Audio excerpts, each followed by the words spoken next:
Bonjour à tous. Donc pour moi, c'est une joie d'être là, de passage à Paris pour Brazzaville, et toujours très heureux de vous revoir et d'être avec vous pendant un moment. Et nous savons que le Seigneur est à l'œuvre dans nos vies, dans nos cœurs, et que nous grandissons chaque jour.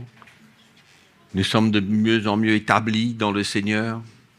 Nous sommes fortifiés à chaque fois que nous entendons la parole de Dieu. Et tout cela est encourageant. Pendant qu'on adorait le Seigneur, j'avais une pensée qui est venue à cœur, comme quoi que le Seigneur est dans un mood, un mood de restauration dans la vie de ceux qui n'avaient pas de discernement ni de révélation pour accepter et vivre des choses qu'ils ne devaient pas vivre et des doctrines qu'ils ne doivent pas suivre. Et que je pense que le Seigneur est à l'œuvre pour ramener vers lui, que ce soit des pasteurs, que ce soit des chrétiens, pour vivre la réalité de l'évangile de Jésus-Christ. Il veut libérer les captifs. Et quelquefois, on ne réalise pas que les chrétiens sont captifs. Captifs des doctrines étrangères, de ce qu'ils ont entendu, de ce qu'ils ont reçu, et ils l'ont vécu. Mais le Seigneur est à l'œuvre et il va restaurer beaucoup de ceux qu'il appelle. C'est son choix, c'est sa manière de voir les choses. Il est Dieu. Et donc, nous nous attendons, et vous pouvez vous attendre à voir la restauration dans la vie des gens, des chrétiens, qui sont pas perdus, mais qui sont loin de la vérité. Le Seigneur veut nous libérer de notre captivité et nous emmener sur un chemin qui mène à la vie. Un chemin de liberté. La liberté, c'est quelque chose de très précieux et malheureusement, beaucoup de chrétiens ne sont pas libres. Et ils suivent sans discernement, et ils suivent sans révélation, mais nous croyons que le Seigneur va enlever le voile, il va toucher les cœurs, parler aux cœurs, et les emmener à écouter et à entendre un évangile qui les emmène à grandir dans la liberté. Amen. Et donc, avant de partager le thème que je veux vous parler, j'aurais aimé vous encourager, vous tous qui êtes là. L'apôtre Paul nous encourage à marcher dans le même esprit, à marcher d'un même cœur et ne pas avoir nos propres révélations ou nos propres manières de voir les choses. Nous sommes quelques centaines de personnes ici, et chacun de nous peut avoir une manière de comprendre et de voir, et d'agir.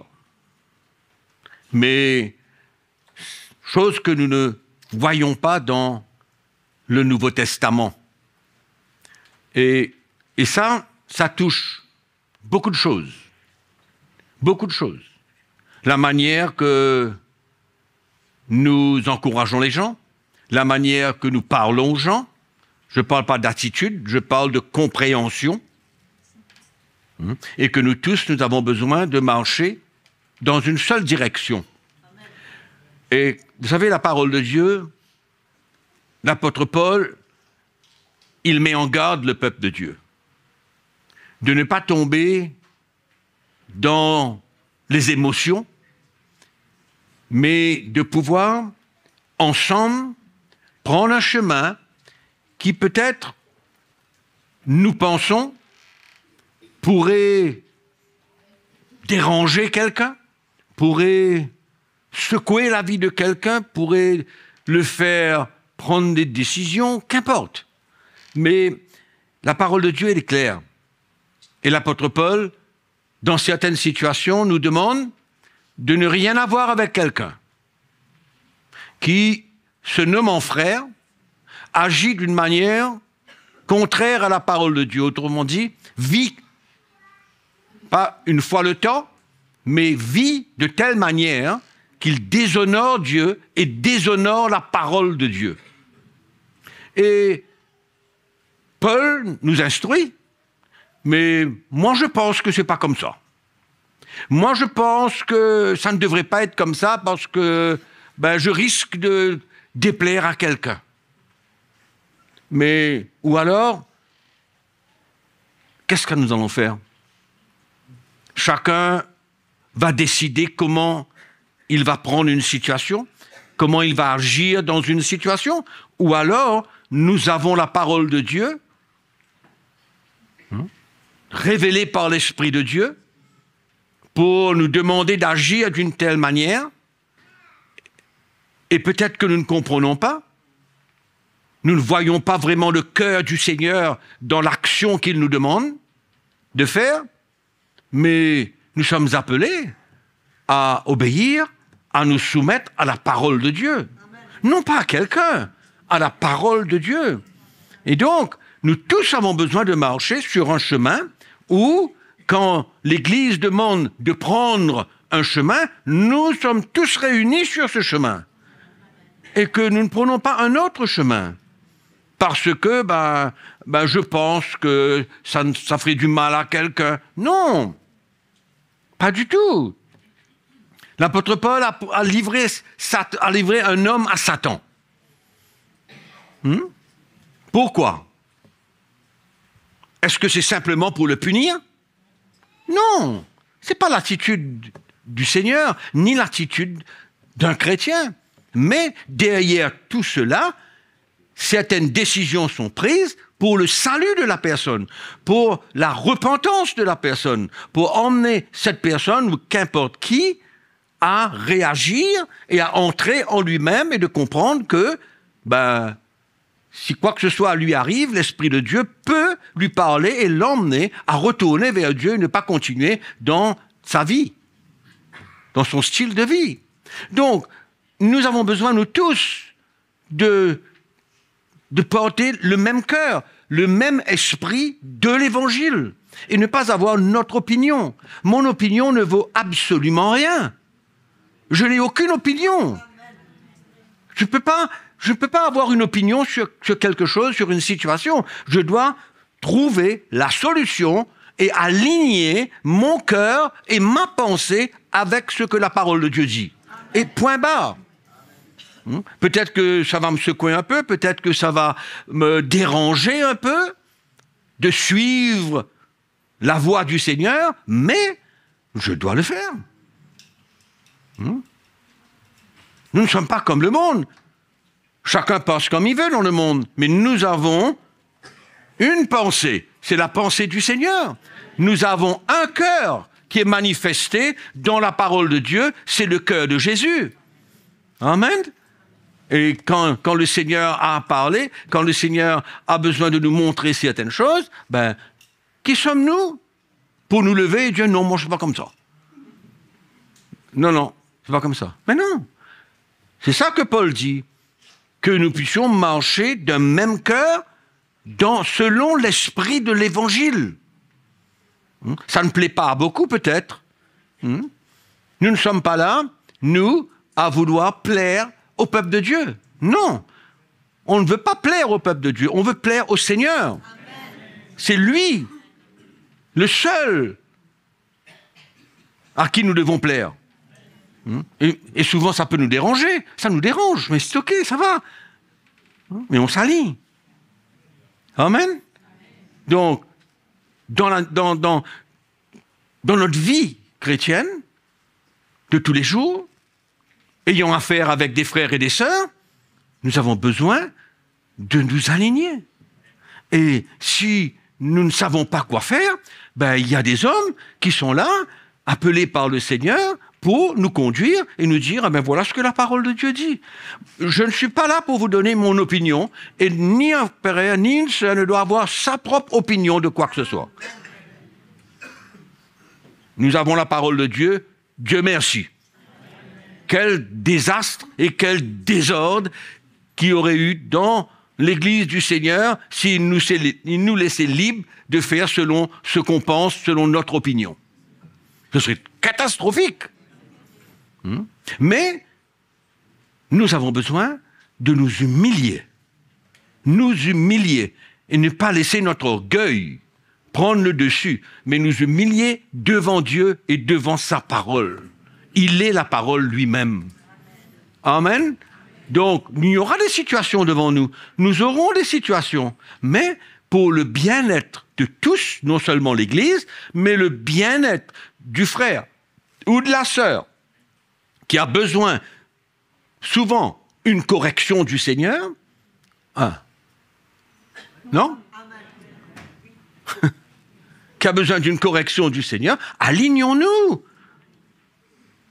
Amen. Et soyons unis dans tout ce que Dieu veut faire. Moi, je veux vous encourager. Et ne pas agir dans vos émotions, mais agir dans l'esprit. L'esprit de l'Évangile qui est le cœur même du Seigneur Jésus. Et c'est ça que nous voulons. Amen. Ok, c'est bon pour tout le monde? Allô, c'est bon? Cool. Très bien. Ok. Donc moi, ça fait quelques semaines, quelques mois que je parle sur la doctrine de Jésus-Christ. Et là où je vais, qu'importe où je vais, c'est le thème que je parle. C'est pourquoi vous avez besoin de rester en contact. Parce que je ne suis pas là tous les jours, ni tous les dimanches, je ne vous adresse pas la parole tous les dimanches, mais vous pouvez faire comme si je suis là tous les dimanches. Ce n'est pas pour me suivre, non, mais je ne veux pas que vous manquiez quoi que ce soit et que, encore une fois, nous puissions marcher dans le même esprit. Parce qu'il y a des doctrines étrangères, il y a tellement de doctrines sur tellement de thèmes, de sujets de la parole de Dieu, que souvent le chrétien, il est perdu. Il est perdu. Il ne sait pas quoi croire, il ne sait pas, il entend ceci, il entend un autre parler de la même chose, mais différemment, et le chrétien, finalement, il est confus. Il ne sait pas où aller. Mais le Seigneur n'est pas là pour nous confondre. La parole de Dieu n'est pas là pour nous confondre. Mais au contraire, pour emmener nos cœurs à vraiment ressentir le cœur du Seigneur dans tout ce que nous trouvons dans la parole de Dieu. Amen. Donc je vais continuer sur le thème de la sainte doctrine, et ce matin, je voudrais vous parler sur le pardon. Vous dites, j'ai entendu parler de ça 50 fois. Mais moi, j'ai entendu des gens parler sur le pardon de différentes manières. Parce que beaucoup de chrétiens, même aujourd'hui, et de pasteurs, ne comprennent pas la profondeur du pardon de Dieu. Et c'est pourquoi que l'Église emmène un jugement, une critique sur la vie de beaucoup. Parce qu'ils ne comprennent pas la profondeur, la puissance du pardon de Dieu. Et pour commencer, je vais vous demander d'ouvrir votre Bible avec moi dans 1 Timothée chapitre 1 verset 12.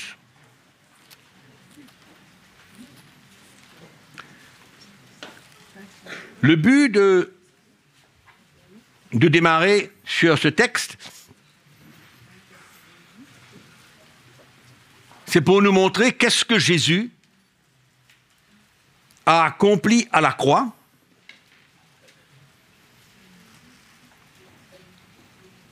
pour nous faire comprendre le but de sa venue et pourquoi il est venu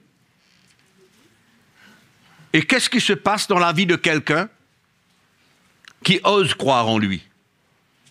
Et l'apôtre Paul nous dit dans le verset 12 de 1 Timothée chapitre 1er, Il dit, je rends grâce à celui qui m'a fortifié, à Jésus-Christ, notre Seigneur, de ce qu'il m'a jugé fidèle et m'établissant dans le ministère. Moi, qui étais auparavant un blasphémateur, un persécuteur, un homme violent, mais j'ai obtenu miséricorde parce que j'agissais par ignorance dans l'incrédulité. Et la grâce de notre Seigneur a surabondé avec la foi et l'amour qui est en Jésus-Christ. Donc, qu'est-ce qu'on voit? On voit un homme pécheur. Pécheur qui menait une vie ennemi de Dieu, ennemi du Seigneur. Mais quand il a rencontré Jésus, et que Jésus est venu à sa rencontre sur le chemin de Damas, Paul a expérimenté un miracle. Et quel est ce miracle que Paul a expérimenté? C'est le pardon de ses péchés. C'est clair. Et la raison pour laquelle Jésus est monté sur la croix, ce n'est pas pour nous rendre prospères, ce n'est pas pour nous bénir de toutes sortes de manières. Oui, il peut le faire, oui, on peut s'attendre à toutes choses, mais ce n'est pas le but. Le but de la venue de Jésus et de sa mort sur la croix, c'est qu'il a porté le péché de toute l'humanité entière.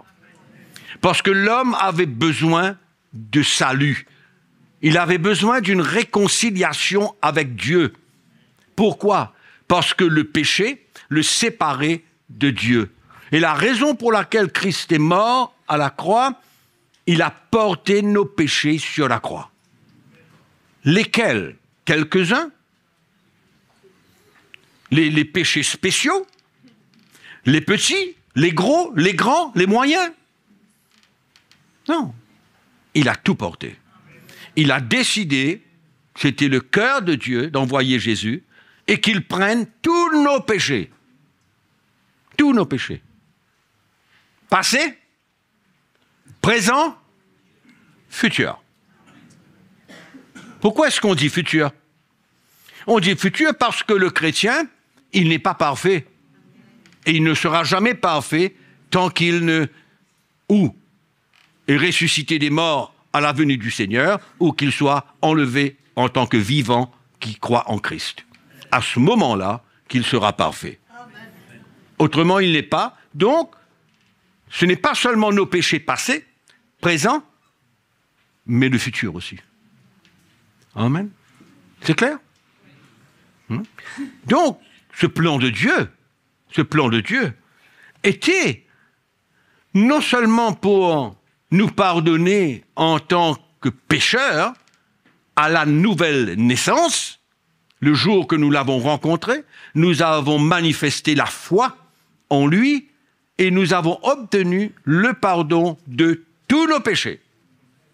Le jour que nous avons confessé Jésus-Christ comme notre Sauveur et Seigneur. Est-ce qu'on est d'accord avec ça jusqu'à l'heure? OK. Basique. OK? Alors, maintenant, ouvrons notre Bible dans 1 Pierre, chapitre 2, verset 24. On va parcourir la Bible un petit peu.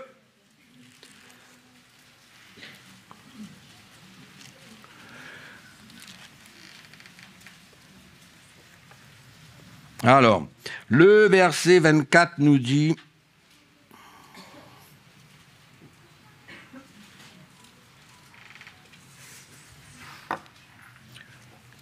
J'ai dit chapitre 1 ou chapitre 2? Non, c'est 2, 24. D'accord, merci beaucoup. Je vous remercie. Alors, la Bible nous dit, lui, qui a porté lui-même nos péchés en son corps, sur le bois, afin que, morts au péché, nous vivions par la justice. Amen. Donc, nous voyons qu'il a porté tous nos péchés sur la croix. Et son pardon, le pardon de Dieu, le jour de notre nouvelle naissance, nous purifie de tout notre passé. Mais ça ne s'arrête pas là. Alors, un autre texte pour poser bien le fondement, c'est Actes, chapitre 2. Au fur et à mesure, nous allons comprendre la profondeur et la puissance du pardon de Dieu. Acte 2. Et pour le moment, on parle du pardon de Dieu envers les non-croyants, c'est-à-dire nous tous qui étions non-croyants. D'accord ? Et ce pardon est manifesté à la nouvelle naissance, et l'apôtre Pierre nous dit au verset, chapitre 2, le verset 38. OK ? Alors, Pierre leur dit, vous savez ce qui s'est passé, il a prêché la bonne nouvelle, et il y a des gens qui étaient là, tous ces juifs qui étaient présents. On dit, qu'est-ce que nous avons besoin de faire ? Ils étaient convaincus qu'il y a quelque chose qui avait besoin de se passer dans leur cœur, et la parole de Dieu nous dit qu'ils ont eu le cœur vivement touché. Et Pierre leur dit, repentez-vous, et que chacun de vous soit baptisé au nom de Jésus-Christ pour le pardon de vos péchés, et vous recevrez le don du Saint-Esprit. Amen. Donc celui qui est né de nouveau reçoit le pardon de tous ses péchés, qu'importe ce qu'il a fait. Qu'importe. Il n'y a pas petit, grand et moyen, tous ses péchés sont pardonnés. On est d'accord avec ça? OK. Alors, Actes, chapitre 10. Un autre texte. Au verset 43. L'histoire de Corneille. Alors, tous les prophètes rendent de lui le témoignage que quiconque croit en lui reçoit par son nom le pardon des péchés. Donc, ce n'est pas simplement une foi en Jésus. Oui, c'est vrai, celui qui croit en Jésus-Christ sera sauvé. Mais on a besoin de comprendre que la foi en Jésus, c'est pour être pardonné de ses péchés, afin qu'on retrouve la communion avec Dieu, parce que nous étions coupés de la communion avec Dieu à cause de nos péchés. Donc c'est important pour nous de comprendre que le moment que quelqu'un croit en Jésus-Christ et se repent de ses péchés, il est pardonné. Amen. Et Dieu veut pardonner l'humanité entière. Il n'y a aucun problème. OK? Donc, ça c'est la première chose, c'est que Dieu pardonne tous ceux qui croient en Jésus-Christ. Amen. Très important, nos péchés ont été pardonnés. Il n'y a pas un seul péché qui reste. Tout a été pris en compte. OK, d'accord. Très bien. Maintenant, il y a un point qui est important de comprendre, c'est quand nous croyons en Jésus-Christ, nous expérimentons la puissance du sang de Jésus pour laver, purifier nos cœurs. Le sang de Jésus. Il faut comprendre tout le texte, tout ce qui se passe dans la conversion. Le pardon de nos péchés, oui, c'est un acte de foi et que Dieu manifeste la puissance de ce pardon, mais le sang de Jésus efface, purifie, nettoie tous nos péchés. Amen. Et c'est pourquoi Jésus a porté son sang devant le trône de Dieu. Et c'est ça qui a été suffisant pour Dieu d'accepter que tout avait été accompli par le Seigneur. La chose principale qui s'est passée à la croix, c'est qu'il a versé son sang. C'est pourquoi la parole de Dieu nous dit dans le livre des Hébreux que c'est le sang de la nouvelle alliance. C'est-à-dire le sang de Jésus-Christ est le moyen pour nous d'entrer en alliance avec Dieu. Ce sang nous purifie, nous lave de toute notre vie passée. Il ne reste plus rien C'est pourquoi la parole de Dieu nous parle de la justification. Je ne sais pas si vous avez entendu la justification, mais je vais parler là-dessus. C'est pourquoi nous devenons justes et nous ne pouvons pas devenir plus justes que ce que nous sommes. Par la nouvelle naissance. Nous avons reçu la justice même de Dieu. Amen. Dans 2 Corinthiens, chapitre 5, verset 17, ça nous parle. Donc, important de comprendre tout ce qui s'est passé. C'est pas seulement « je crois en Jésus-Christ », mais il y a eu tellement de choses qui s'est passé le jour de la nouvelle naissance qu'on ne prend pas compte. C'est pourquoi le pardon de Dieu est tellement puissant, tellement profond, que beaucoup aujourd'hui ne comprennent pas. Et c'est pourquoi ils se sentent condamnés. C'est pourquoi on a des chrétiens qui se sentent condamnés. Pour plusieurs raisons, qu'on va peut-être parler un petit peu si on a le temps. Mais c'est important de comprendre tout ce qui s'est passé. Ok. Alors, Colossiens chapitre 1, verset 20. Je ne vais pas vous dire des choses sans vous montrer dans la parole de Dieu. Colossiens chapitre 1, nous allons lire le verset 20.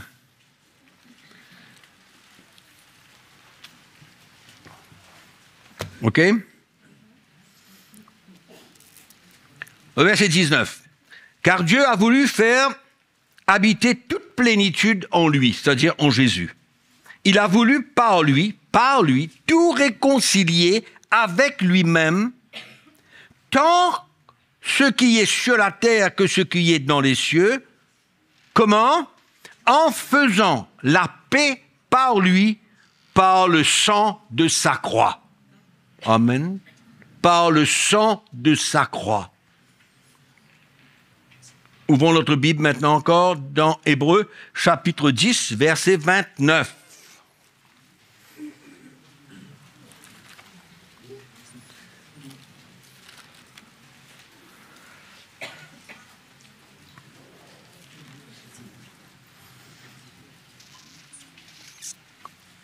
Et ça, ce texte, c'est pour tous ceux qui renient le Seigneur, qui abandonnent Jésus.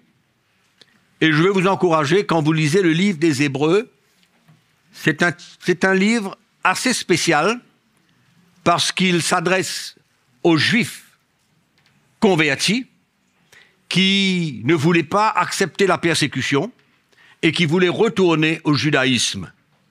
C'était ça le but de tout le livre. Et quand vous lisez le livre des Hébreux, il vous faut toujours prendre en considération la raison pour laquelle ce livre a été écrit. On ne peut pas prendre un verset dans l'Épître aux Hébreux et en faire une doctrine particulière. Et le texte ici, dans le chapitre 10, nous parle comment, la parole de Dieu nous dit au verset 29, en parlant de quelqu'un, de ces Juifs-là, pas de quelqu'un, particulier là, des Juifs, qui ont péché volontairement, c'est-à-dire qu'ils ont voulu abandonner le Seigneur pour le judaïsme. Et c'est ça qui était, allons dire, l'auteur de ce livre est très conscient de cela, et il va se servir de ce texte pour leur montrer que s'ils abandonnent Jésus et retournent au judaïsme, voilà, qu'est-ce qui va se passer? Alors le verset 29 le dit, « De quel pire châtiment pensez-vous qui sera jugé digne celui qui aura foulé aux pieds le Fils de Dieu, qui aura tenu pour profane le sang de l'alliance par lequel il a été sanctifié, par le sang de l'alliance. » En d'autres mots, il ne considère plus le sang qui a été versé à la croix pour son salut. Il ne le considère plus, donc il annule le fait qu'il a cru en Christ et que désormais maintenant, il abandonne ce choix qu'il a fait, mais il retourne au judaïsme. Voilà le texte. Bien sûr que ça va s'appliquer maintenant pour n'importe quel chrétien qui abandonne Jésus, qui ne veut plus le Seigneur dans sa vie, qu'il renie le Seigneur, c'est la même chose. D'accord? Donc ce n'est pas pour quelqu'un qui pêche volontairement. Parce que, qui c'est qui ne pêche pas volontairement ici? Et c'est quelqu'un qui, ça lui arrive de ne pas savoir quand il pêche? Il a l'Esprit de Dieu en lui? Non, il sait qu'il rentre dans quelque chose. Il sait que quand la tentation vient, qu'il ne doit pas le faire. Mais la chair le domine et volontairement, d'une manière ou d'une autre, il tombe dans le péché. D'accord? Mais là, c'est quelque chose, c'est un abandon. L'abandon de la foi. Il ne veut plus le Seigneur, et du reste, c'est écrit dans le même livre des Hébreux, si vous lisez avec moi, c'est juste en passant, au verset 12 du chapitre 3. Hébreux chapitre 3, verset 12. La parole de Dieu nous dit, prenez garde, frères, il parle aux Juifs convertis, que quelqu'un de vous n'ait un cœur mauvais et incrédule au point de se détourner du Dieu vivant. Vous avez compris? Au point de se détourner du Dieu vivant. J'abandonne le Seigneur. Je ne veux plus en parler de lui. Hein? Maintenant, pour moi, pour ces Juifs convertis, retour au judaïsme. Ok, on ne va pas continuer là-dessus. Donc, nous voyons maintenant, deuxième étape, nous avons été sauvés, nous sommes devenus des chrétiens, lavés par le sang de Jésus-Christ, convertis à Jésus-Christ, mais alors, maintenant, en tant que chrétiens, avons-nous besoin du pardon de Dieu?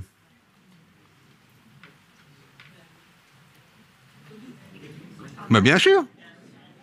Vous êtes parfaits? Non. Donc on a tous besoin du pardon de Dieu pendant notre vie chrétienne. C'est obligatoire. Personne ne peut dire que maintenant, au fait, l'apôtre Jean nous le dit. Il dit, celui qui dit qu'il n'a point de péché est un menteur. D'accord? Nous avons tous besoin du pardon de Dieu pendant notre marche avec Dieu. Que ce soit au niveau de nos actions, de nos paroles, que ce soit au niveau des actions, qu'importe ce que c'est. N'essayons pas maintenant de définir ces actions et de dire cette action, oui, reçoit le pardon de Dieu, mais cette action ne reçoit pas le pardon de Dieu. Et c'est ça le problème de l'Église aujourd'hui. Parce qu'on définit le péché et on accorde le pardon de Dieu à certains péchés qui nous semblent OK, mais à d'autres qui nous semblent pas possible d'arriver pour un chrétien, on limite le pardon de Dieu. Mais c'est ça le problème, parce qu'on n'arrive pas à comprendre la profondeur du pardon de Dieu. Et que nous sommes des enfants de Dieu, justifiés.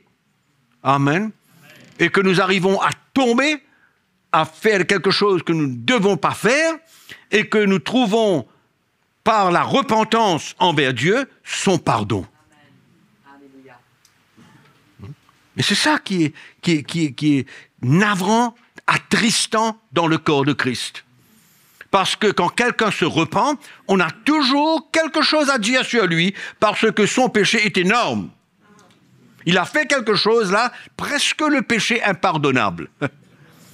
Et alors là, qu'est-ce qu'on fait? Là, on va le punir, là, on va discipliner le monsieur, ou la sœur, ou le frère, pendant 6 mois, pendant 1 an, il n'a pas le droit de rien faire à cause de ce péché. Mais il ne comprend pas que quand Dieu a pardonné, ça n'existe plus. Ça n'existe plus, qu'importe ce qu'il a fait. Ah, j'ai menti. Ah oui, pas de problème. Allez, fou, ça passe. Hein? J'ai commis l'adultère.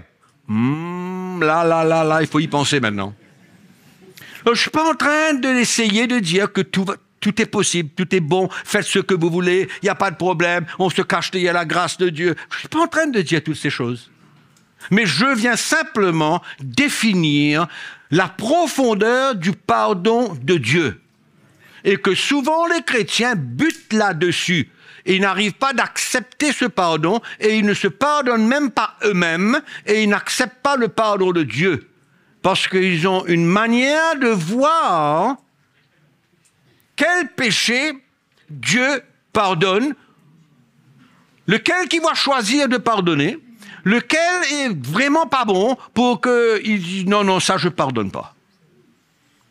Ou alors je pardonne à moitié, ou alors je pardonne, mais maintenant tu ne peux plus rien faire en tant que chrétien. C'est grave. C'est grave. Je sais qu'il y en a beaucoup d'Africains ici, mais quand je voyage en Afrique, ça me fait mal au cœur. Mal au cœur de voir la manière qu'on traite les chrétiens qui sont tombés. Comme si qu'ils ne sont jamais repentis de ce qu'ils ont fait, mais ils ont besoin maintenant de transporter cette condamnation ou cette punition jusqu'à leur mort.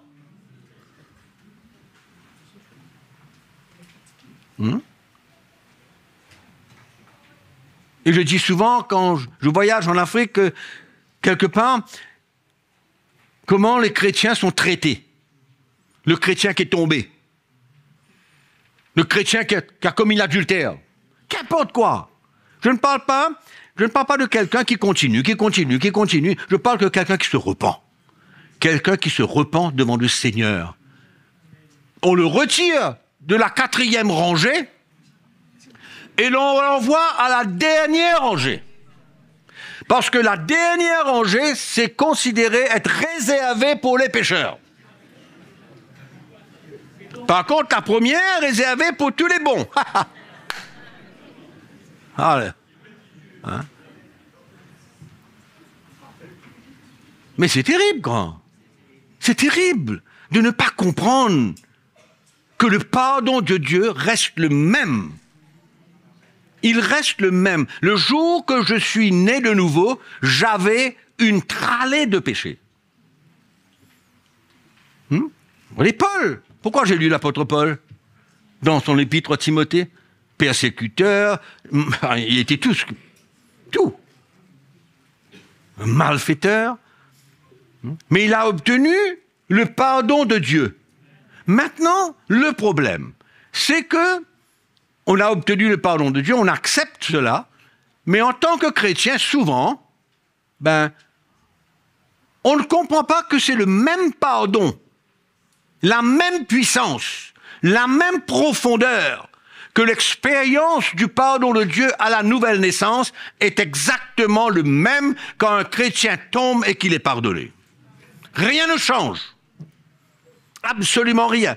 Dieu ne pardonne pas à moitié, il ne pardonne pas à 25%, il pardonne quand le cœur de l'homme se vient devant lui dans la repentance, il le pardonne à 100%. Amen. Et dans tellement d'églises aujourd'hui, le chrétien qui a chuté, il a failli, il est tombé dans la chair, quelque chose s'est passé, maintenant, il est noté sur le carnet de l'église. Il y a presque une croix rouge à côté de son nom. On ne peut plus le faire confiance. Non. Il n'a pas été un bon témoignage. Non.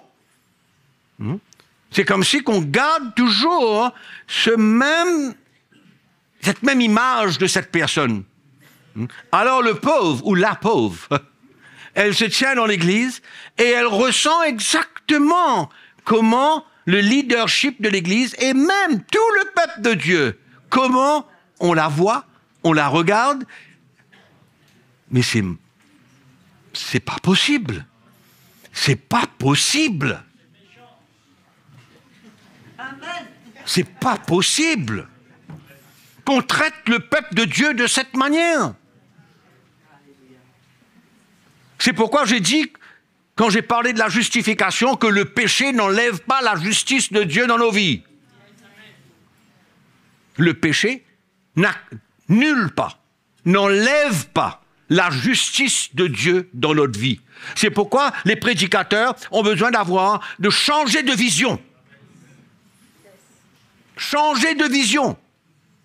Et le chrétien qui tombe, et qui se relève et souvent plaît à Dieu davantage que celui qui cache son histoire et qui s'assit là tous les dimanches, hein, et que c'est le bon chrétien. Mais le chrétien qui se repent et que Dieu a pardonné, que le sang de Jésus l'a lavé et l'a purifié, il ne peut être plus juste que ce qu'il est maintenant. Et qu'est-ce qu'on fait de lui? On prend le juste, il est justifié, il a été pardonné du même pardon qu'il a obtenu le jour de sa nouvelle naissance. La même chose, rien de aucune différence. Hein? Et maintenant, on le traite comme un voleur, comme un bandit, comme un adultère, comme un idolâtre, on le traite comme ça. C'est pourquoi on ne peut pas juger un chrétien par une action. À ce moment-là, nous tous ne serons pas dignes d'être là. Alors, personne qui serait digne d'être là. Personne. Mais pourtant, nous sommes des enfants de Dieu, justifiés, on vient de lire tout à l'heure, par le sang de la croix, le sang de la nouvelle alliance, qui a été présenté à Dieu. Ce n'est pas le sang de l'animal de l'Ancien Testament, c'est le sang de l'agneau de Dieu, comme Jean-Baptiste a dit, voici l'agneau de Dieu qui vient pour ôter le péché du monde. On est toujours enfermé dans notre légalisme, enfermé dans notre manière de concevoir le pardon de Dieu, et parce que toutes ces choses-là sont ensemble, la justification, la sanctification, le pardon de Dieu, la repentance, c'est comme si ce sont 3-4 frères et sœurs.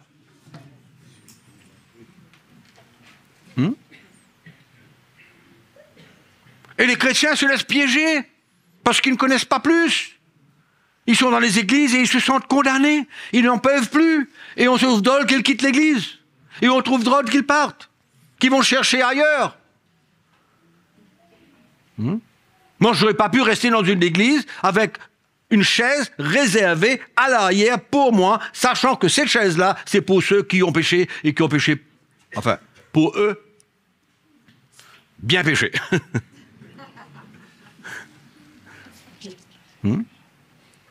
C'est fou, hein? 1 Jean. La chose que je veux transmettre ce matin est de faire confiance au Saint-Esprit, c'est de vous faire comprendre la profondeur du pardon de Dieu quand quelqu'un va vers son Dieu et qu'il se repent, hein,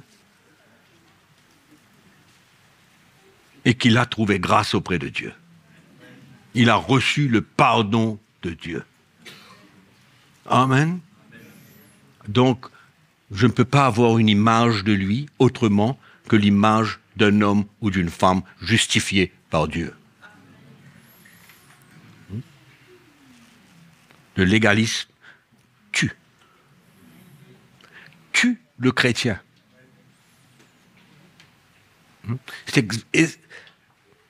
Et dans l'Évangile, pourquoi cette histoire de la femme adultère a été écrite? Pourquoi cette histoire a été écrite dans l'Évangile? Pour quelle raison? Les pharisiens, ces légalistes, ces cœurs durs, ces cœurs qui ne ressentent rien dans la vie des autres, absolument rien, qui jugent, qui critiquent, qui utilisent la loi de l'Ancienne Alliance envers les chrétiens de la Nouvelle Alliance. C'est vrai qu'avant c'était encore sous l'Ancienne Alliance, quand Jésus était présent. Mais qu'est-ce que Jésus a voulu enseigner? Qu'est-ce qu'il a voulu enseigner? Le pardon de Dieu. C'est ça qu'il a voulu enseigner. Eux, les pharisiens, ils voulaient tous lapider cette femme. Fini, terminé. On l'a pris en flagrant délit d'adultère.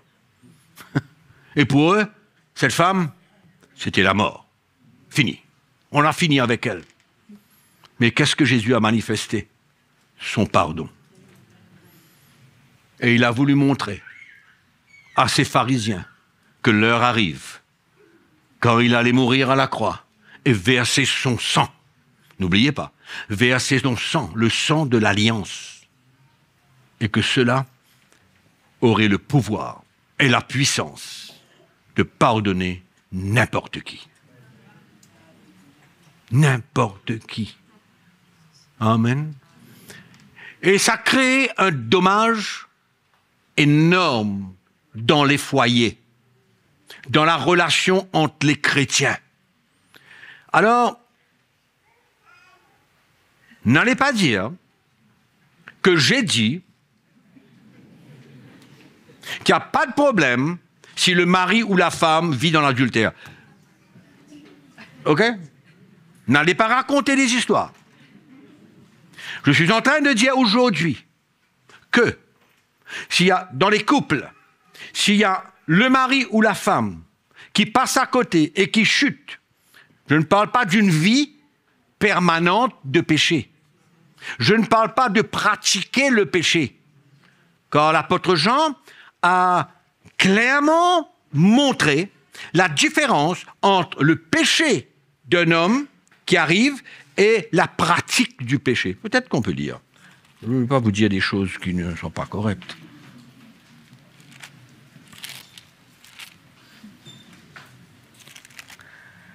Alors, on va chercher maintenant.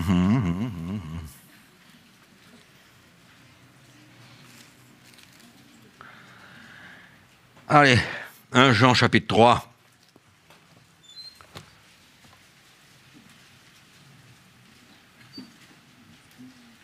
Verset 7. Petits enfants, que personne ne vous séduise. Celui qui pratique la justice est juste, comme lui-même est juste. Celui qui pratique le péché est du diable. Car le diable pêche dès le commencement. Et le Fils de Dieu apparut afin de détruire les œuvres du diable. Donc il y a une différence entre pratiquer le péché et tomber dans le péché une fois, ou qu'importe. OK? Donc, cette incompréhension, cette ignorance de la profondeur du pardon de Dieu cause beaucoup de problèmes parmi les chrétiens, dans les couples. Pourquoi? Parce que on ne traite pas le péché d'un d'entre eux. Si le frère ou la sœur a commis une erreur, a tombé dans l'adultère avec un homme ou une femme, donc c'est comme si que le ciel était tombé sur la tête de nos têtes là et que tout était fini, il n'y avait plus rien à faire, il n'y a plus rien à recommencer, tout est mort, tout est détruit. C'est ça qui se passe un peu dans le corps de Christ. Mais nous avons besoin d'apprendre que de même que Dieu pardonne dans la repentance et que nous aussi, nous sommes appelés de pardonner. On a besoin d'apprendre, de s'humilier, de prendre notre croix, de s'humilier. C'est pas facile. C'est pas une histoire comme si que on passe dessus, pap, pap, on tourne la page. Non, parce que ça peut causer des blessures, ça peut même arriver à avoir de l'amertume dans le cœur, ou de manque de confiance, qu'importe quoi. Mais nous sommes appelés, en tant que chrétiens, à relâcher, à pardonner. Pourquoi? Parce que de la même manière que Dieu lui pardonne, qui sommes-nous pour ne pas pardonner? Le chrétien et l'Église, en général, éliminent un petit peu le pardon. Et on veut expliquer, et on veut donner des conseils, et on veut traiter la personne qui a été blessée dans la situation. On veut leur donner toutes sortes de solutions. Comment faire? Mais la solution, elle est unique. Il y a une solution. C'est le pardon. Et on ne peut pas tout détruire. On ne peut pas tout détruire. Parce qu'il y a un ou l'autre qui a commis une erreur. C'est pourquoi je fais la différence, et l'apôtre Jean nous montre la différence entre la pratique du péché et celui qui est tombé. C'est totalement différent.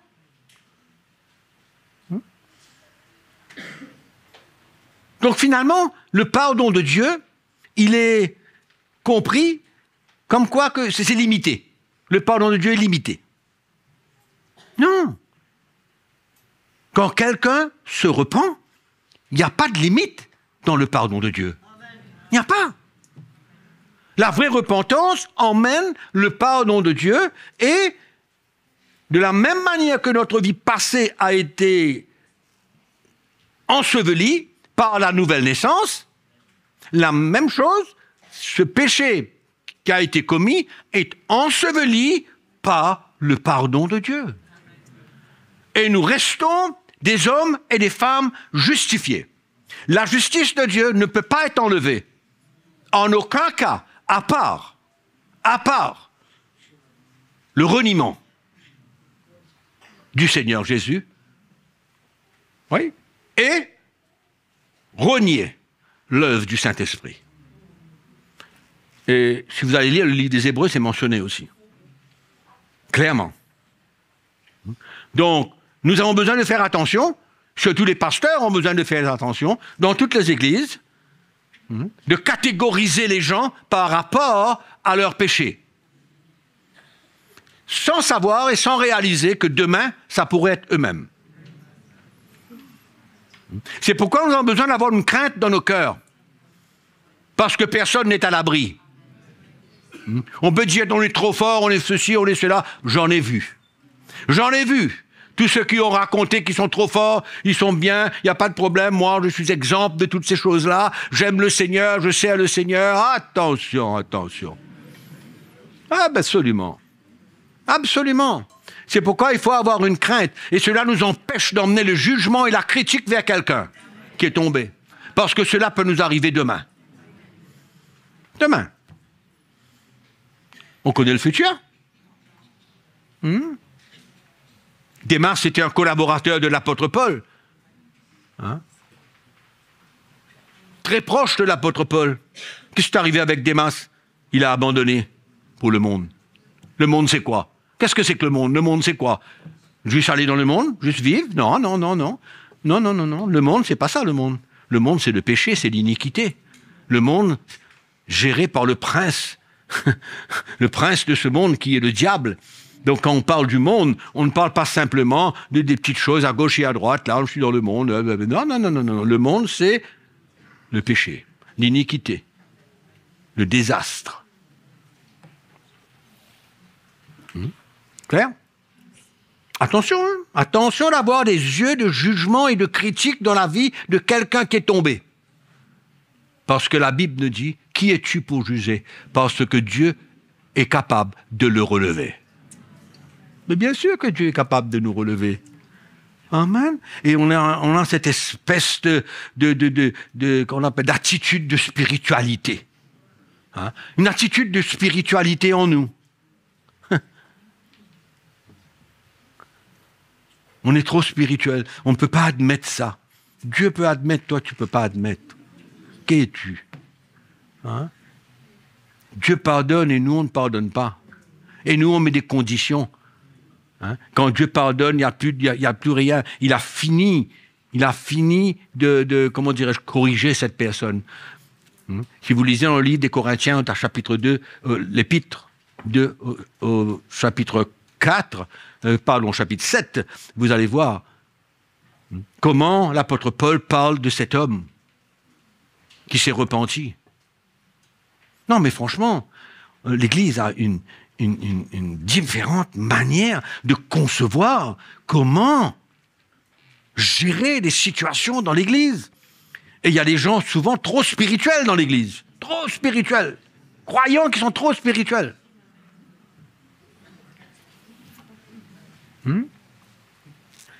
Dangereux, hein? C'est dangereux d'être trop spirituel. Ouais, de croire qu'on est trop spirituel. Merci. Non, mais franchement, hein, c'est dramatique, quoi.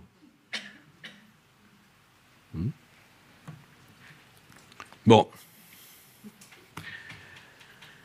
Donc, on reçoit le même pardon de Dieu en tant que chrétien quand on tombe que lorsque nous sommes nés de nouveau et que le Seigneur a tout pardonné, tout mis derrière nous et ne garde aucune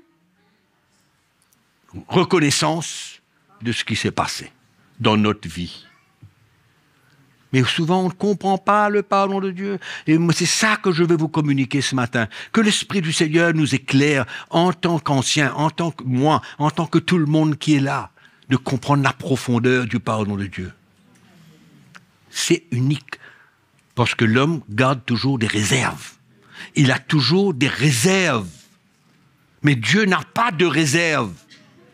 Non. Il n'a pas de réserve. Quand il nettoie, il nettoie. Amen. Il y a aujourd'hui dans l'église du Seigneur, quand un pasteur chute, on le met à l'écart pendant 1 an, 2 ans, 3 ans, on dit maintenant c'est fini pour toi. Mais qu'est-ce que c'est que ça? Hein?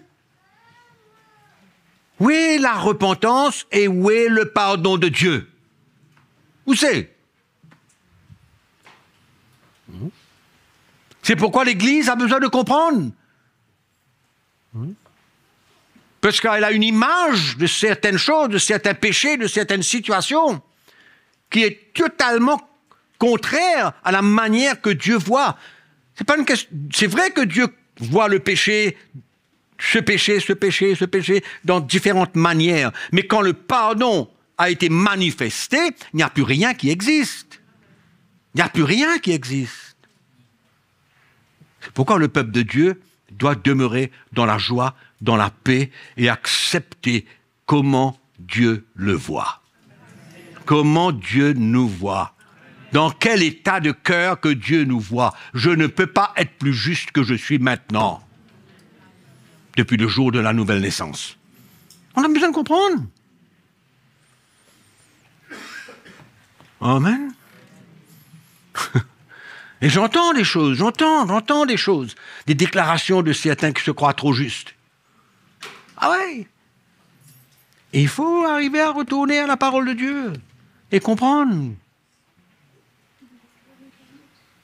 Le pardon de Dieu n'est jamais à moitié. J'insiste, hein, j'insiste même là. Je veux que vous soyez libérés. Je veux que le peuple de Dieu soit libre. Et ne pas être attaché à un péché de l'année dernière, à un péché d'il y a 1 mois, à un péché quelconque. Que nous ne soyons pas attachés à ces choses. Quand il y a eu de la repentance, il y a eu le pardon, et c'est terminé, et c'est fini. Et on continue.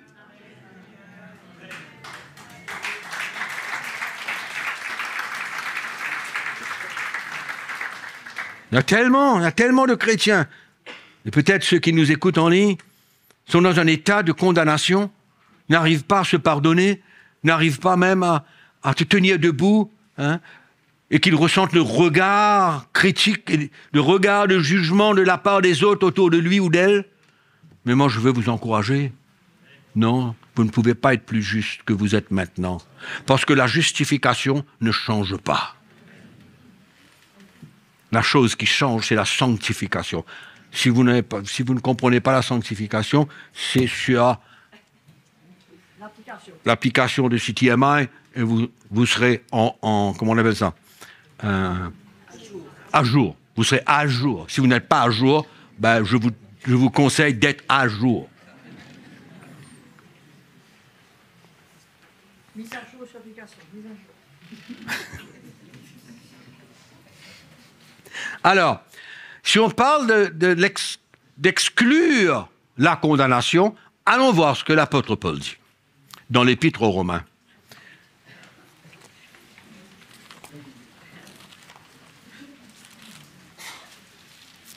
L'Épître aux Romains au chapitre 8. Quand Paul parle au chapitre 7 allez lire le chapitre 7, vous allez voir que tant que la loi, tant que le chrétien demeure sous le régime de la loi, quand il demeure sous le régime de la loi, qui est le régime de l'ancienne alliance, qui n'est pas le régime de la nouvelle alliance. D'accord? Alors, si il demeure sous le régime de l'ancienne alliance, c'est-à-dire de la loi, amen, quand il tombe, la loi le condamne. Clair? Il tombe, et s'il est sous le régime de la loi, qu'est-ce qu'il voit devant lui? La loi. Et la loi, qu'est-ce que la loi fait? La loi nous condamne. Et c'est pourquoi il y a beaucoup de chrétiens aujourd'hui qui demeurent sous ce régime de la loi. Hein? Mais quand la loi est enlevée, allons lire un verset, un texte, simplement. Un verset.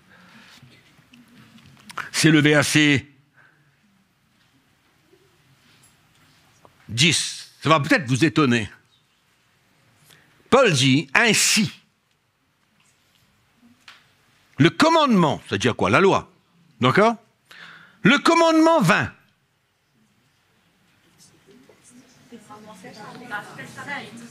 Pardon?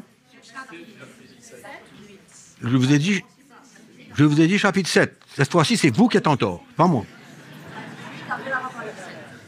Je vous ai dit chapitre 8, et puis je lui ai dit, allons voir un texte dans le chapitre 7. Vous n'avez pas entendu, vous étiez ailleurs. Ok, Clara était ailleurs. Alors, le verset 10 du chapitre 7. Allez. Ainsi, le commandement qui conduit à la vie se trouva pour moi conduire à la mort. Vous avez compris? Le commandement qui est supposé, parce que le commandement donné par Moïse, ça démontre une vie de justice, de sainteté, une vie propre. Hein?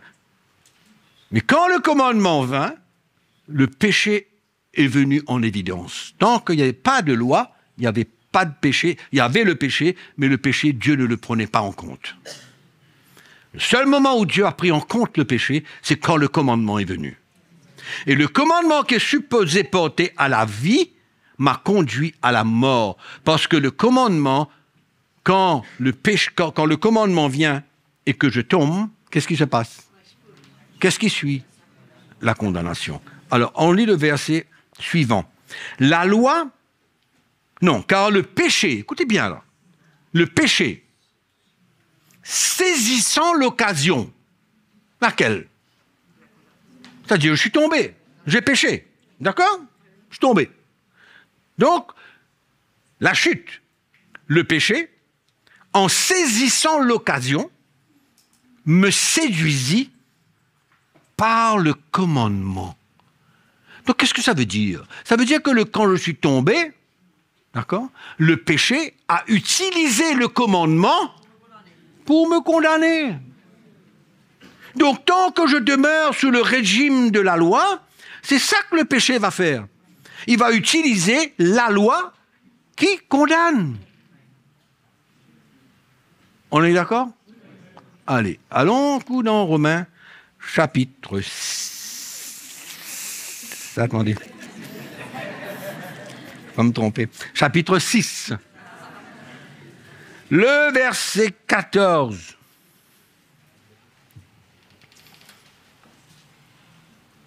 Car le péché, donc je ne suis, on va, le péché n'aura point de pouvoir sur vous. Est-ce que cela veut dire qu'on ne péchera plus? Non. Mais n'aura pas de pouvoir pour nous condamner. Pourquoi? Paul dit, puisque vous êtes non sous la loi, mais sous la grâce. Donc en d'autres mots, je tombe, et que la loi n'existe pas, je ne peux pas être condamné. Je ne peux que me repentir et obtenir le pardon de Dieu. Donc, je ne peux pas me condamner maintenant. Parce que la seule chose qui me condamne, c'est la loi. Et quand je sors de sous le régime de la loi, ce que la nouvelle alliance demande, de sortir sous ce régime et d'entrer sous le régime de l'esprit, à ce moment-là, quand je tombe, le péché n'a rien pour me condamner. Mais quand je demeure sous la loi, le péché a la loi pour me condamner. Mais quand la loi est enlevée, qu'est-ce que le péché n'a plus de pouvoir, parce qu'il n'y a pas de loi. Il ne peut pas utiliser la loi. C'est enlevé. Non, je ne vais pas rentrer dans ce domaine, parce que ça, on en est parti pour à peu près dans une semaine. Mais bon, puisque vous êtes non sous la loi, mais sous la grâce. C'est ça la nouvelle alliance. Donc c'est pourquoi l'apôtre Paul, quand il a fini de dire tout ça dans le verset chapitre 6 et 7, il commence le chapitre 8 et il vient dire « Il n'y a donc ».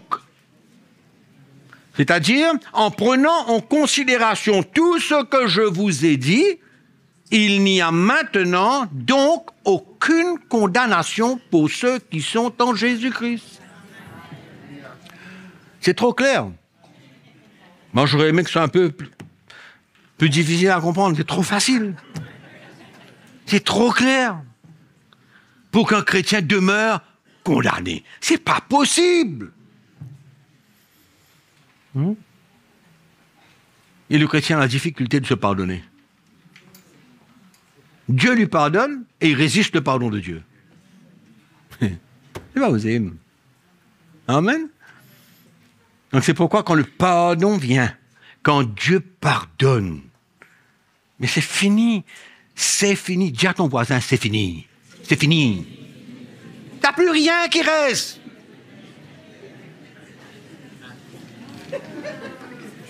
Et on lutte avec toutes ces choses-là. Et on lutte. Le chrétien lutte parce que il est ignorant. Ignorant de l'évangile. C'est ça la saine doctrine. C'est pas ce que les gens vous racontent.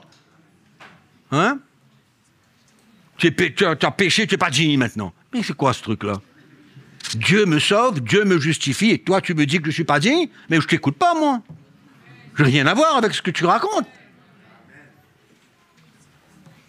Ok, on est bon là? Alors, maintenant, il y a... maintenant, il y a le pardon entre nous. C'est une autre histoire, ça. Hein? Ça, c'est un autre problème encore, ça. Le pardon parce que le frère m'a dit, c'est pas quoi, il m'a raconté une histoire, n'importe quoi, n'importe quoi. Hein? Il m'a accusé de quelque chose, il m'a parlé d'une manière un peu dure, hein? Alors ça m'a blessé, aïe. On est des enfants ou on est des grandes personnes? Hein? N'importe quoi nous blesse aujourd'hui? Mais comment on va accepter la persécution si la parole d'un frère nous blesse et qu'on est abattu? Mais comment on va accepter la persécution?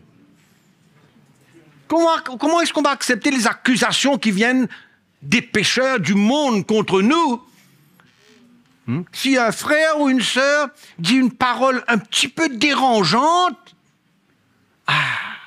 il m'a blessé profondément. Mais il faut sortir de ce stade-là, il faut sortir de ce niveau-là, et grandir un petit peu dans l'esprit, et de dire, ok, il a parlé comme ça va, je le recherche, je le pardonne tout de suite, c'est fini avec ça. Il n'y a plus rien. Quand ma femme me raconte des histoires et me parle un petit peu en travers, que je n'aime pas de temps en temps, mais je rentre en moi-même, je m'humilie, je relâche et je pardonne. Et pareil pour elle. Même chose. Même chose, c'est comme ça. On n'est plus au stade où, une heure après, attention avec la manière que tu m'as causé là. C'est fini ça, ça n'existe plus en nous ça. C'est une histoire qui est derrière nous depuis des années. C'est fini. On grandit, on comprend le cœur de la personne. Passer quelques paroles en travers. Et on va rester toujours au stade de discussion là. Hein? On va rester toujours le stade à même. Moi, je vais attendre que le frère vienne se repentir, après je lui pardonne. Mais qu'est-ce que c'est que cette histoire-là? Dieu, est-ce qu'il a attendu que tes péchés, que tu arrêtes de pécher pour monter à la croix? Lorsque nous étions encore pécheurs, la Bible nous dit, Christ est venu. Lorsque nous étions encore pécheurs, il n'a pas attendu qu'on soit délivré de nos péchés parce que personne ne pourrait le faire. C'était lui seul qui avait le pouvoir de pardonner. Il faut arrêter. Mon mari, ma femme, mon frère, ma sœur, il m'a dit cela, et je prends cela, je prends mon téléphone, je cause avec la sœur Antoinette, et dis Antoinette, tu sais, cette personne-là, regarde ce qu'elle m'a dit. Ah bon?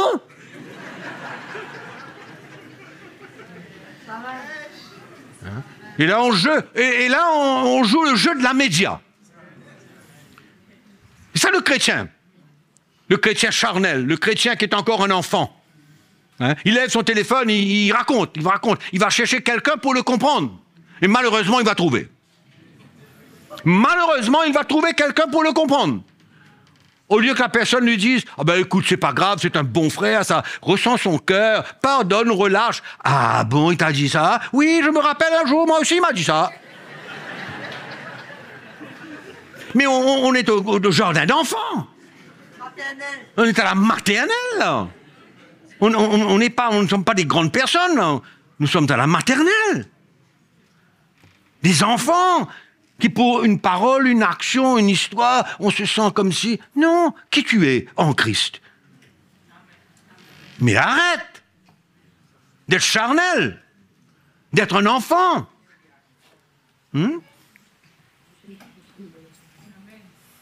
Et on prend des années. Et on ne comprend pas encore. Disait Matthieu chapitre 6. On ne comprend pas encore l'importance du pardon. Matthieu chapitre 6, verset 14. Apprenez par cœur. Par cœur, apprenez. Si vous pardonnez aux hommes leurs offenses, votre Père céleste vous pardonnera aussi.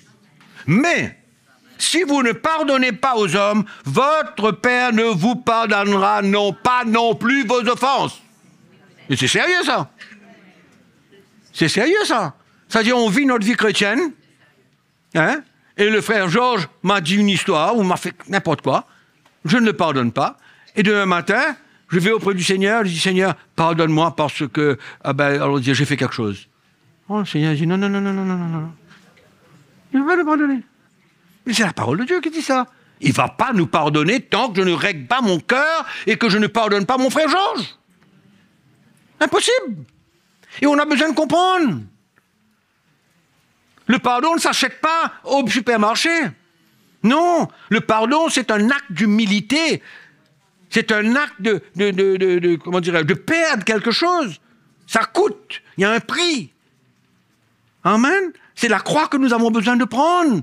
On s'humilie et on garde notre cœur clair, pur. Et quand on va vers Dieu et qu'on lui demande de nous pardonner, il dit « Oui, mon enfant, je te pardonne tout de suite. » Comme ça. Et on espèce à une qualité de vie où on croit qu'on peut ne pas pardonner et en même temps tenir une relation claire avec Dieu. Mais ça ne va pas ou quoi? Hein? Je ne pardonne pas ma femme, mais Seigneur, on prie tous les matins, hein? On prie même. On prie, on lit la parole de Dieu, mais la femme là, on n'a pas pardonné encore. Non, Dieu ne t'écoute pas, mon vieux. Mon frère, ma soeur, Dieu ne t'écoute pas, il ne peut pas te pardonner. Il ne peut pas, c'est sa parole qui tranche là. Sa parole tranche. Et allons voir ce que Paul dit. Jésus a dit ça, allons voir ce que Paul dit. Vous savez que Paul ne va jamais dire le contraire. Ça, c'est sûr. OK? Alors, Colossiens chapitre 3, verset 13.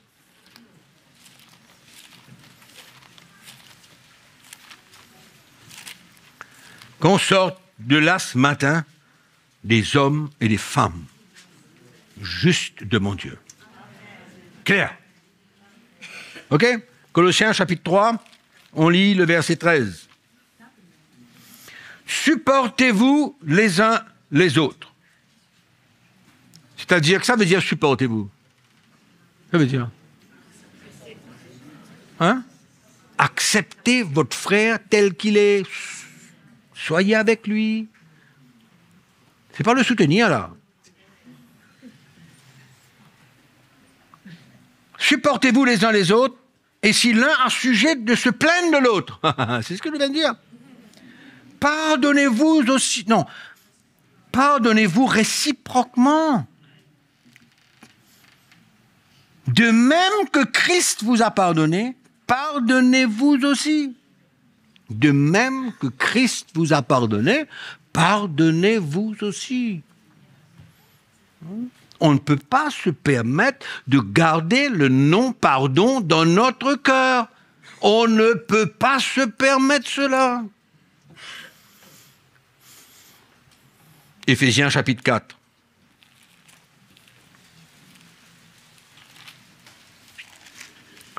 Verset 32. Soyez bons les uns envers les autres, compatissants, vous pardonnant réciproquement comme Dieu vous a pardonné en Christ. Amen. C'est suffisant ou bien il faut chercher un autre verset? Hein? Si vous voulez d'autres versets, vous allez chercher vous-même. OK? Donc c'est l'attitude que nous avons besoin d'obtenir dans le corps de Christ entre frères et sœurs. C'est l'attitude qu'on a besoin d'avoir. On est persécuté, on pardonne. Hein? On nous a blessés, on pardonne. Et quand on pardonne, la blessure part. Mais autrement, on garde la blessure, on partage notre blessure avec quelqu'un. On devient amer, on n'aime pas la personne. Quand on a besoin de se croiser, on prend un autre chemin. Hein? Le style du monde. Il n'y a personne ici qui a le droit de ne pas pouvoir se regarder dans les yeux. Personne.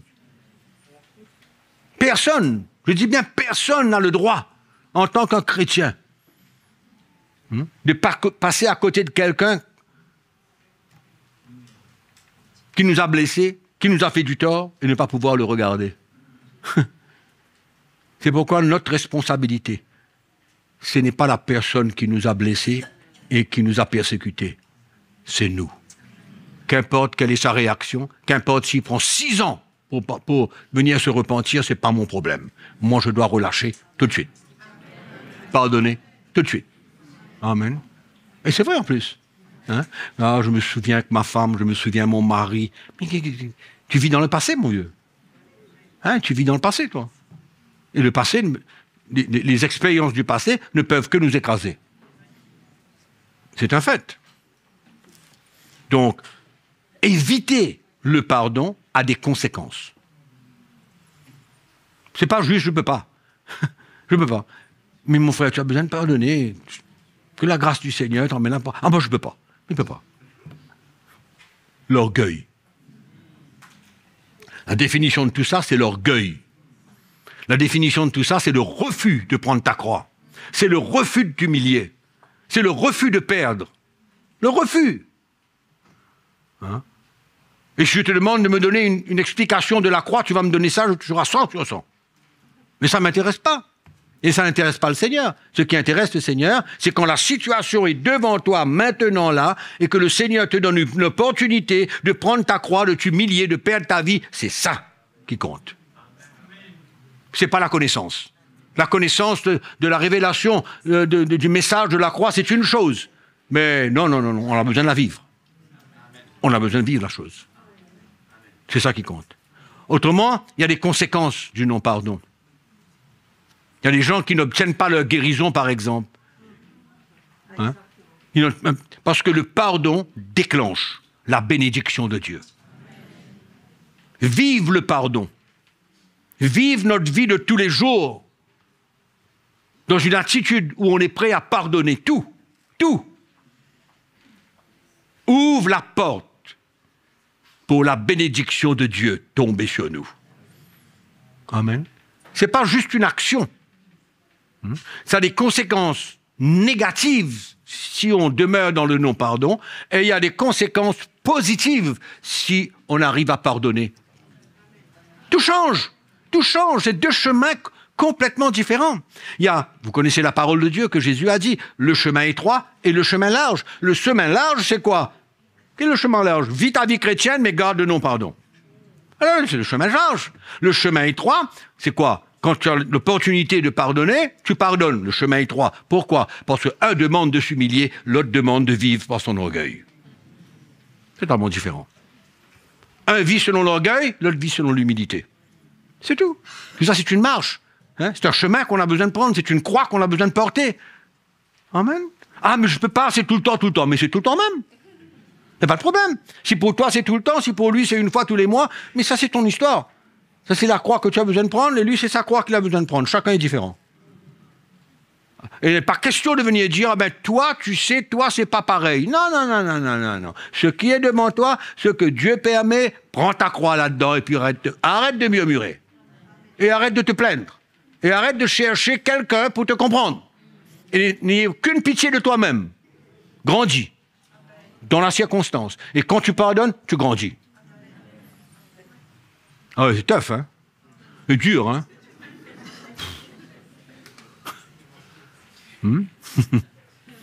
Mais quelle bénédiction! Quelle grâce! Quel déversement de toutes sortes de grâces et de bénédictions de Dieu. Par contre, le non-pardon, les écluses des cieux sont absolument bloquées. C'est bloqué là, rien ne peut descendre là. Rien. Donc tout est à notre avantage.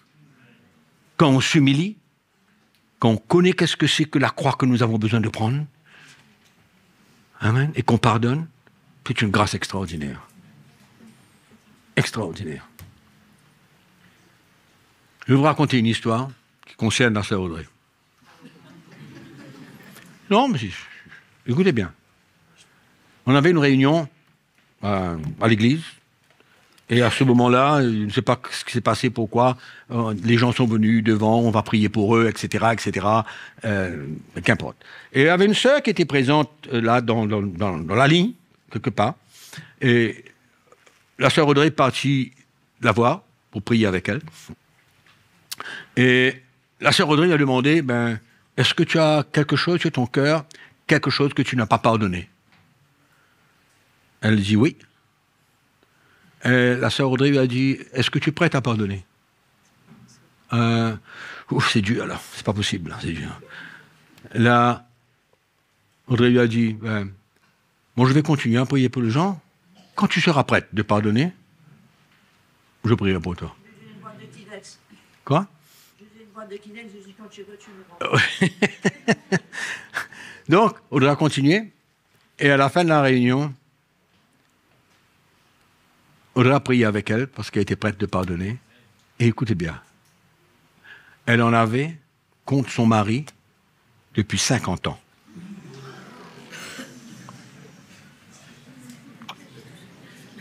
Jamais pardonné. Réalisez un coup que c'est possible. Mais il y en a beaucoup comme ça, hein, de femmes qui ne pardonnent pas. Il y en a beaucoup de femmes qui n'arrivent pas à pardonner leur mari. Oui. Beaucoup. Et même de mari pour les femmes, mais beaucoup plus les femmes.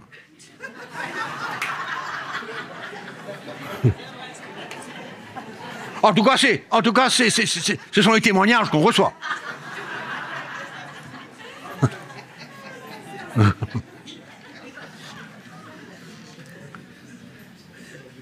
On ne va pas parler sur ce sujet, mais la raison pourquoi c'est souvent... c'est souvent les femmes, parce que souvent les femmes ont une autorité qu'elles ne doivent pas avoir.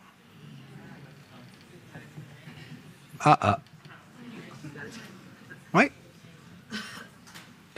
Cette autorité les empêche d'accepter que cette situation s'est passée. Il y a d'autres raisons aussi. Il y a l'orgueil, il y a tout ça. C'est vrai. Pas de problème. Bon, on ne va pas ajouter là-dessus. On a besoin de terminer notre histoire ici. Okay. Donc, finalement, le non-pardon, les conséquences du non-pardon, c'est d'être amer. On a de l'amertume dans notre cœur. Et encore dans l'Épître aux Hébreux, au chapitre 12, le verset 14. 12, 14, Hébreux. Recherchez la paix avec tous et la sanctification sans laquelle personne ne verra le Seigneur. Veillez à ce que personne ne se prive de la grâce de Dieu. Soulignez, ne se prive de la grâce de Dieu. À ce qu'aucune racine d'amertume poussant des rejetons ne produise du trouble et que plusieurs n'en soient infectés. C'est-à-dire que quand quelqu'un est amer, il ne va pas garder son problème pour lui seul. Il va infecter d'autres. Il va essayer de se faire comprendre par d'autres personnes qui vont nourrir son amertume.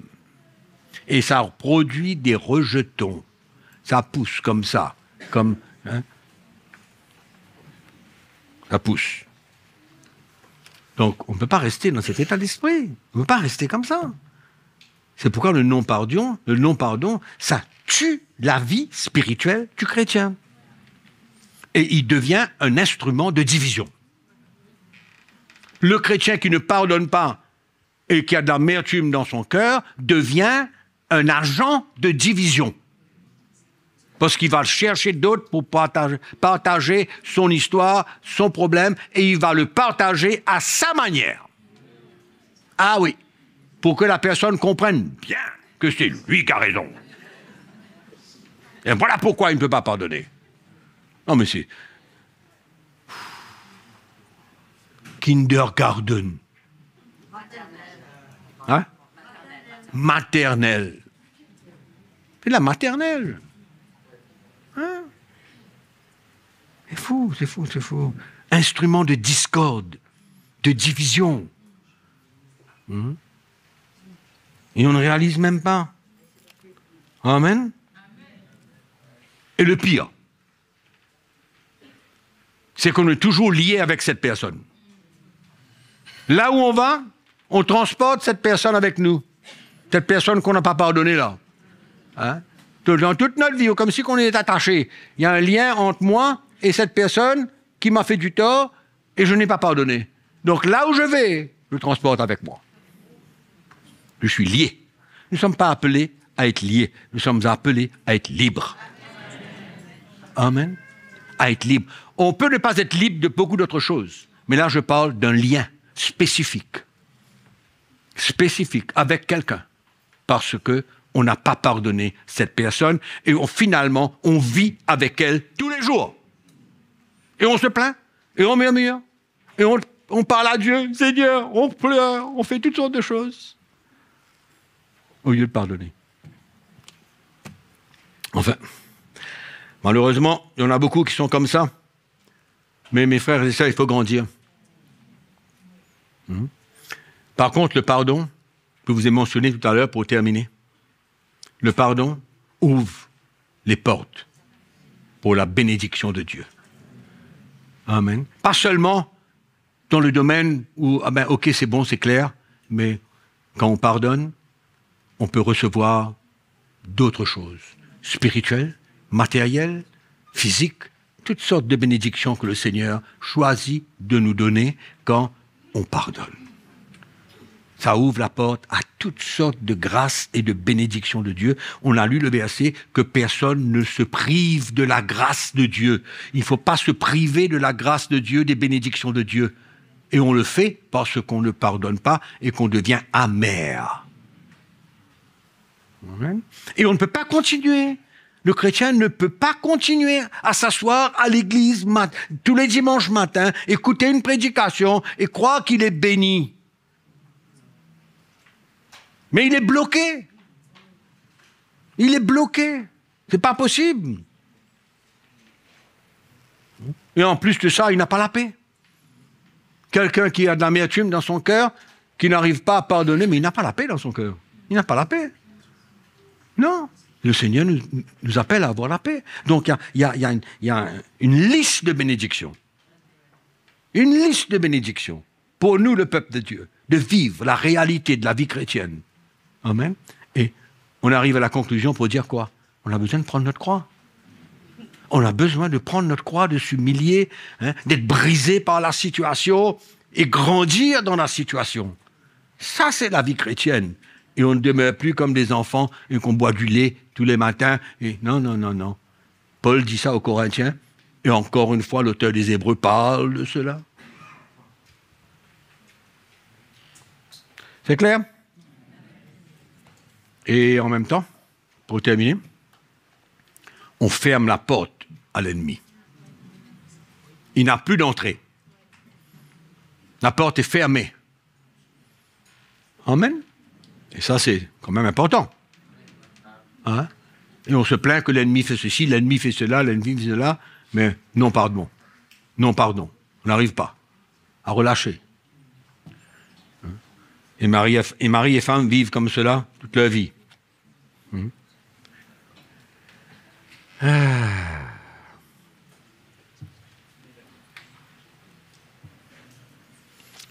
Donc, quand on parle du pardon, on doit réaliser aussi, mes frères et sœurs, qu'on ne peut pas vivre dans le passé. On ne peut pas continuer à vivre dans le passé. On vit dans le présent, par la foi, dans l'espérance de quelque chose qui nous attend dans le futur. Amen. Et moi, je prie ce matin que nous soyons tous libérés de toute forme de condamnation, d'accusation de l'ennemi, et qu'on arrive, nous tous, à nous pardonner, accepter le pardon de Dieu, et aussi pardonner les autres qui nous ont fait du mal. Surtout entre mari et femme. Et je crois que cela parle, non pas seulement à nous tous qui sommes là, mais parle à tous ceux qui nous écoutent, parce qu'il y a beaucoup de chrétiens qui vivent dans le non-pardon et qui n'arrivent pas à expérimenter la grâce de Dieu et les bénédictions que Dieu a prévues pour eux. Amen. Donc ce matin, nous allons prier. Nous allons prier pour tous ceux qui n'arrivent pas à pardonner, pour tous ceux qui en ont sur le cœur contre quelqu'un, qu'importe qui c'est, que le Seigneur nous accorde la grâce de pouvoir relâcher, de pouvoir pardonner.